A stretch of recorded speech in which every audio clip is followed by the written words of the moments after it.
Le Petit Servanet numéro 22 est sorti. Alors quel est son sommaire? Et on le voit dans le 11-12 maintenant avec Pierre Sitte, président du comité de quartier de Saint-Servant. Bienvenue à vous Pierre Sitte. Merci, bonjour à vous. Toujours une joie de vous retrouver derrière ce micro pour évoquer cette dynamique du Petit Servanet.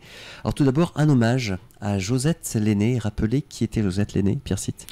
Alors oui, ça c'est quand même un moment de tristesse et nous avons vraiment voulu lui rendre hommage. Josette Lenné, c'est une figure très connue du quartier de la Découverte, où elle était infirmière pendant 30 ans, et surtout une infirmière, plus qu'une infirmière. C'était une femme au service des autres. Sa fille, lors de l'enterrement, racontait que si un chat était perdu, s'il y avait besoin de quoi que ce soit, c'est à elle qu'on s'adressait. Et en réalité, c'était une femme qui était très impliquée, puisqu'elle était membre de Femmes Solidaires, l'association connue pour faire respecter, défendre le droit des femmes dans le monde, en France et dans le monde. Elle était aussi présidente de l'UNRPA, l'Union nationale des retraités et personnes âgées, Ensemble et Solidaire. Et puis elle était membre du conseil d'administration du comité de quartier. Elle était très engagée en faveur des autres et surtout, c'est rare d'avoir des gens dont on ne sache dire du mal tellement elle était bienveillante, ouverte aux autres.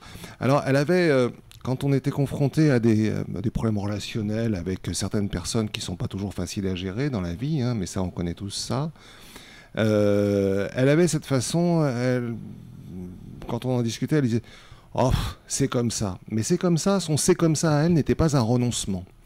C'était l'acceptation d'une difficulté qu'il allait falloir surmonter et aller au-delà. Et en fait, cette bienveillance permanente fait qu'elle laisse un grand vide. Alors évidemment, nous sommes tous mortels, nous disparaîtrons tous un jour. Mais il y a des personnes quand même qui ont apporté beaucoup dans ce monde. Et franchement, elle en a fait partie. C'était une vraie militante à vous écouter, Pierre Sitte. Une vraie militante, mais surtout une vraie femme de cœur. Bon, je suppose qu'elle avait des défauts, comme vous, comme moi, comme tout le monde. Mais ces défauts, on n'a jamais pu les percevoir. Tellement elle les a cachés derrière une telle ouverture aux autres, une telle gentillesse, une telle bienveillance, que franchement, c'est une grande tristesse que de l'avoir perdue. Toujours le sourire, toujours à faire des blagues, toujours... D'ailleurs, dans le Petit Servanet, on a une photo d'elle où elle rit de cette mine de l'encre sur les doigts. Alors on le voit mal, c'est en noir et blanc, mais on voit quand même son côté espiègle, même à 80 ans, toujours aussi dynamique et toujours surtout très très ouverte aux autres. Voilà, donc grande tristesse et c'était normal de lui rendre hommage. Nous sommes malheureusement contents de l'avoir fait, je dirais, quand il y a les circonstances. Hommage à Josette Lenné, qu'on retrouve dans le Petit Servanet numéro 22 Pierre Sitte. Événement heureux, comme chaque année, début août à Saint-Servant, la grande braderie. Et oui, parce qu'on perd des êtres chers, mais la vie continue. Et cette grande braderie, là, pour le coup, vous avez raison, c'est vraiment un événement heureux, un événement familial, un événement très populaire au sens noble du terme. Toute la population participe, avec des déballages de petits et de grands. On trouve aussi des enfants qui viennent vendre leurs petites voitures, leurs petites poupées, comme des choses un peu plus destinées aux adultes. On trouve de tout, et surtout dans une ambiance festive incroyable. La rue est noire de monde, ça dure 2 jours. De vendredi après-midi. Donc c'est toujours 14h-18h le 4 août, oui. Voilà. Alors traditionnellement, c'est toujours le premier week-end d'août. Donc on ne peut pas se tromper. On connaît la date fixée longtemps à l'avance. Et donc, c'est l'après-midi du vendredi et toute la journée du samedi. 9h-18h. Voilà, donc ce sera encore une grande fête, un grand moment.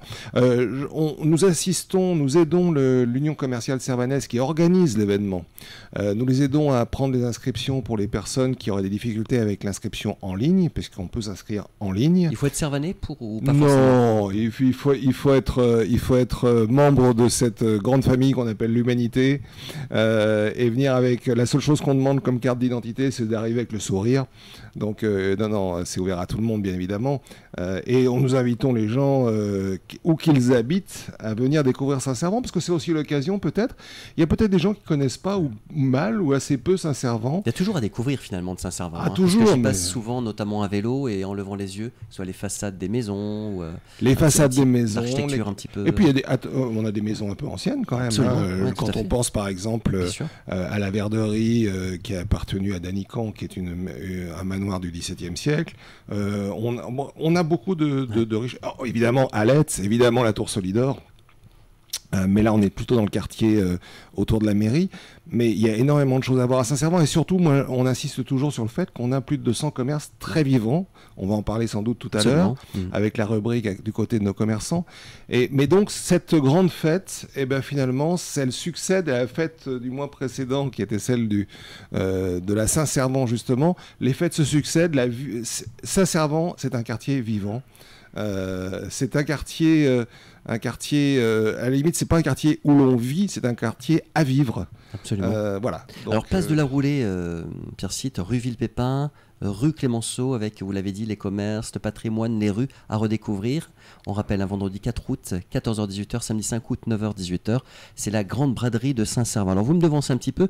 J'en profite pour faire une transition sur un retour sur le titre de Quartier Corsaire 2023, parce que j'ai vu que vous étiez affublé d'un beau chapeau, notamment. Oui. Lors de la fête des Corsaires qui a eu lieu le 17 juin. Alors, il s'est passé quelque chose d'une reconnaissance, en fait, du quartier de Saint-Servant aussi, là. La reconnaissance du dynamisme de sa population, puisque en fait, la fête des Corsaires, c'est un événement festif dont vous avez eu l'occasion de parler sur ces antennes. Sincèrement, le comité de quartier avait un stand où on a fait une animation qui a formidablement marché. En fait, on avait installé un espèce de plot avec des ballons baudruches que les enfants, à un grand coup de sabre, véritable réplique de sabre corsaire du XVIIe siècle. Ça rigole plus là. Ça rigolait pas. ont pu exploser. Ça a été un succès phénoménal. On a eu plus de 400 visites sur le stand. Mais la population de Saint-Servant a participé aussi. Et notamment dans le principe de la fête des Corsaires, il s'agit de gagner des mallots d'or. Et en fait, le quartier qui en rapporte le plus est désigné le quartier vainqueur. Et évidemment, Saint-Servant s'est montré à la hauteur de l'événement et nous avons remporté ce titre. Alors, c'est gardien du pavillon corsaire. Voilà, en tant que vainqueur, non, c'est pas rien. Et il a été remis officiellement.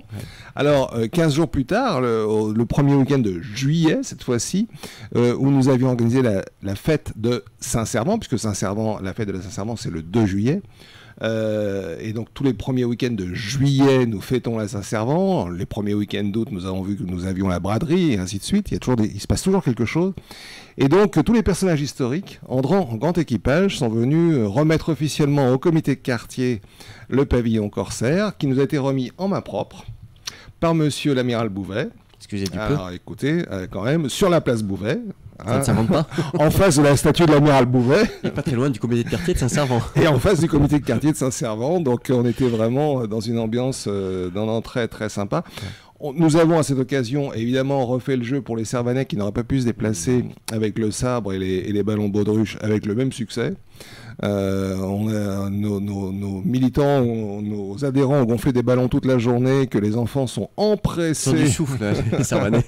Oui, les Servanais ont du souffle. Ils ont du cœur, ils ont du souffle. Ils ont du coffre, voilà, tout à fait. Non, très, très, très, très chouette. Et alors, quand même, puisqu'on est avec vous, je peux vous livrer un secret. Ce pavillon corsaire, il faudra le rendre. Eh bien, nous le rendrons l'année prochaine, le dimanche 12 mai 2024. Et on aura l'occasion d'en reparler. Bien sûr. Lors d'une grande fête qu'on mêlera à une fête des voisins que nous ferons, que nous organiserons à Bel-Air. Et ce seront tous les Servanais qui seront invités à ce dimanche campagnard à Bel-Air, au plein cœur de Saint-Servant, où nous rendrons le pavillon corsaire que nous nous empresserons de gagner à la fête suivante. Alors vous évoquiez tout à l'heure, Pierre Cite, du côté des commerçants, je crois que vous allez nous parler du Palais des Épices. On reste dans l'ambiance maritime, historique. Complètement, parce que là, c'est les senteurs, et puis surtout, c'est une vraie aventure malouine dans l'âme, ce Palais des Épices. Puisque en fait c'est l'histoire d'un jeune homme, enfin maintenant qui est un peu moins jeune, Erwan de Kéros, qui est originaire de Cinca, donc juste à côté. Et qui, passionné de voyage, passionné de tout, en fait, passionné du monde, a commencé à parcourir le monde à la recherche d'épices et de saveurs et de senteurs, etc. Et il a fini, ça lui a permis d'importer toutes sortes d'épices, donc sous la marque Terre Exotique que l'on trouve sur toutes les grandes tables. À Saint-Malo, comme à Paris, comme à New York d'ailleurs, hein, j'ai entendu ça, et elles sont revendues dans le monde entier. Alors c'est vraiment l'esprit malouin d'aller chercher, de faire du commerce avec des objets venus du monde entier, de les réexporter au monde entier. C'est vraiment quelque chose d'extraordinaire. Et alors, Terre Exotique, cet homme, Erwan de Queiroz, a choisi pour diffuser à son goût, on va dire, ses propres épices, de monter, d'ouvrir quelques épiceries fines, dont une à Saint-Servant, qui s'appelle le Palais des Épices, alors qui est tenu par Arnaud Kefelec, que tout le monde connaît à Saint-Servant, un grand sourire, un accueil formidable. Et quand on rentre dans, le palais dans ce Palais des Épices, mais on a le monde entier qui vous monte, les odeurs du monde entier qui vous montent aux narines. C'est absolument extraordinaire. Alors, en plus à des prix tout à fait abordables, hein, parce que les paniers moyens ne sont pas très élevés au Palais des Épices, et toutes sortes de choses, plus de 600 épices du monde entier, hein, pas simplement du monde entier, des sels aromatisés, des graines de moutarde si vous voulez faire votre propre moutarde, et puis beaucoup de produits locaux. Des produits locaux qui sont intéressants. Alors évidemment, les produits traditionnels auxquels on peut penser. Moi, j'ai été très amusé. J'invite les gens à aller voir au Palais des Épices, notamment. Ils vendent des boîtes de sardines de collection. Ça se fait. Je ne le savais pas. Mais alors, c'est très très belle. Et avec, pour montrer l'ancrage local, le nom du bateau qui a pêché les sardines, donc sur la boîte. Donc on est vraiment dans l'esprit d'aller chercher de belles choses, de bonnes choses, de les donner à disposition de tous, puisqu'en termes de prix, tout est praticable. Et finalement de se faire plaisir, d'aller chercher du plaisir, de partager ce plaisir avec le monde entier. Alors on est complètement malouin, complètement servanais, et on parlait, vous disiez tout à l'heure que les servanais avaient du coffre, mais ils avaient du cœur, et là on est vraiment dans cet esprit-là. Donc le Palais des Épices, c'est vraiment... il faut y aller. 52 rue Villepépin. Tout à fait, en plein cœur de la rue Villepépin. Voilà, il faut Palais y aller. des Épices. Pierre-Site, il nous reste à rappeler dans les... 2 minutes qui nous restent, les rendez-vous du comité, parce que alors, je sais qu'il y en a qui font une trêve estivale. Ceci dit, le comité reste actif pendant l'été. Alors, le comité reste actif, les permanences sont assurées tout le temps, et notamment, je vais peut-être insister, puisque souvent on liste l'ensemble de nos activités, mais sur la permanence informatique. Nous en avons 2, le lundi de 10h30 à midi et le vendredi de 10h à 12h. Et puis nous avons commencé à répondre à des attentes de Servanaises et de Servanais qui avaient des besoins techniques parfois relativement simples quand on maîtrise la chose technique, mais en réalité bien compliqué pour quelqu'un qui n'est pas versé dans la technique informatique. Et finalement, on commence à mettre en place ce qui répondra à une demande technique précise d'aide, d'assistance.